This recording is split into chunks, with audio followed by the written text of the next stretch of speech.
selesai paling lambat tanggal 22 Juli mendatang.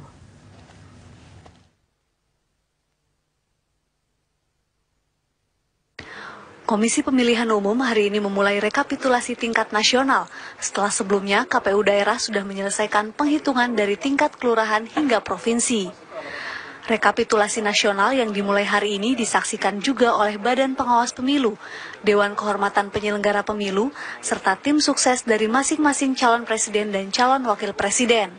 Rencananya, hari ini KPU akan merekapitulasi 12 provinsi, yaitu Kalimantan Barat, Kalimantan Selatan, Nusa Tenggara Barat, Aceh, Sumatera Selatan, Kepulauan Riau, Jambi, Bangka Belitung, Bengkulu, Jawa Barat, Yogyakarta, dan Sulawesi Barat. Ya, kami menjadwalkan pengumuman itu tanggal 21 dan tanggal 22.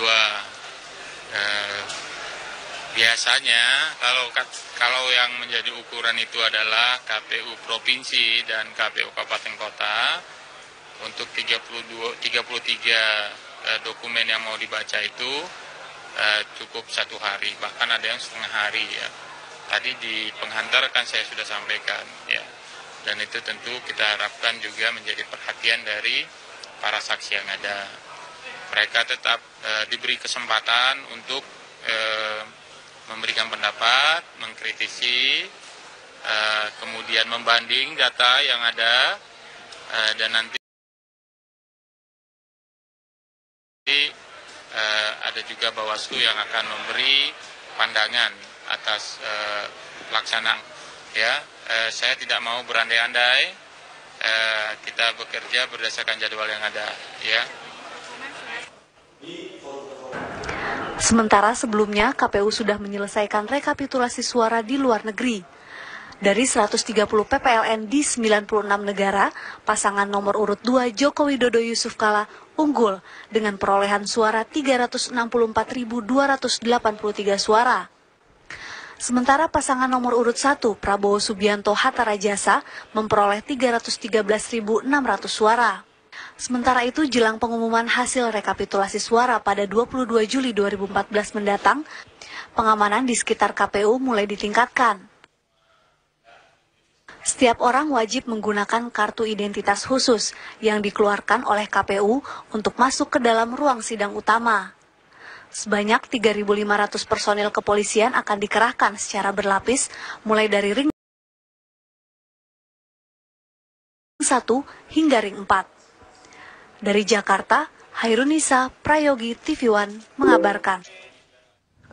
Ya, lalu bagaimana perkembangan di kantor KPU Dina Faisal? Ya, Dina silakan. Ya, Pak Lalina, hingga malam hari ini Komisioner KPU masih melaksanakan rekapitulasi nasional hasil penghitungan suara peserta pemilu presiden dan wakil presiden 2014. Saat ini sudah ada 9 provinsi yang dirilis oleh Komisioner KPU, di mana Jokowi JK unggul di 5 provinsi, yaitu Kalimantan Barat dengan prosentase 60,38% suara, atau dengan prosentase 59,63% suara. Di Jambi, Jokowi JK juga unggul dengan prosentase 50,75% suara. Begitu juga dengan di Bangka Belitung dan daerah di Yogyakarta dengan masing-masing prosentase 67,26% dan di Yogyakarta itu 55,81%. Sementara otoritas KPU ini juga mengumumkan Prabowo Hatta unggul sementara ya di 4 provinsi yang malam ini sudah dirilis, yaitu di NTB Prabowo Hatta menang telak 72,88% dari jumlah total suara sah 2.500.000 pemilih suara sah. Kemudian di Aceh sebanyak 54,39% suara. Di Sumatera Selatan Prabowo Hatta unggul sebanyak 51,26% suara. Sementara di Kalimantan Selatan Prabowo Hatta ini unggul 50,05%. Hingga saat ini masih terus berlangsung, jadi nanti akan ditambah lagi malam hari ini di bagaimana hasil di Bengkulu, kemudian Sulawesi Barat, Kalimantan Tengah, Gorontalo, Sulawesi Tengah, dan Sumatera Barat.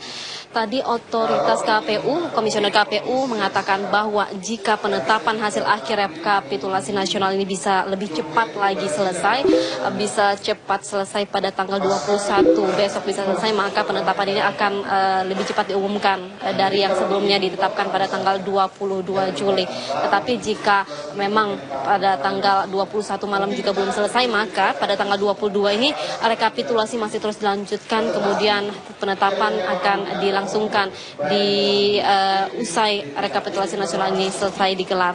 Dan kita kembali mengingatkan bahwa pada 9 Juli lalu lembaga survei, ada 4 lembaga survei yang mengunggulkan Prabowo Hatta, yaitu Puskaptis, Jaringan Suara Indonesia, Lembaga Survei Nasional, dan juga Indonesia Research Center.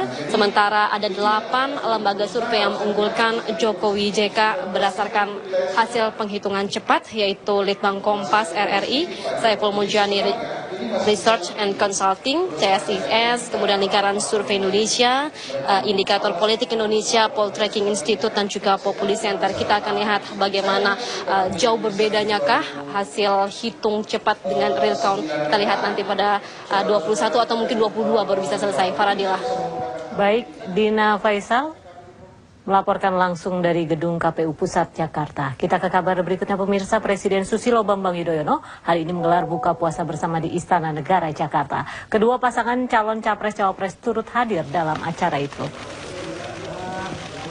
Coba obrolan seputar banyak hal, antara lain tentang sepak bola serta jatuhnya pesawat MH17. Dalam pidato sambutan, Kepala Negara mengajak semua pihak saling menjaga suasana kebersamaan tetap kondusif. Suhu politik meningkat, yaitu meski itu Presiden meminta agar tidak ada upaya saling memata-matai, saling mendengki, bahkan saling membenci. Turut serta dalam buka puasa bersama kali ini, Wakil Presiden Budiono mendampingi Presiden Susilo Bambang Yudhoyono. Tak hanya acara ramah tamah, selain buka puasa bersama, seluruh tamu yang datang juga mengikuti sholat berjamaah.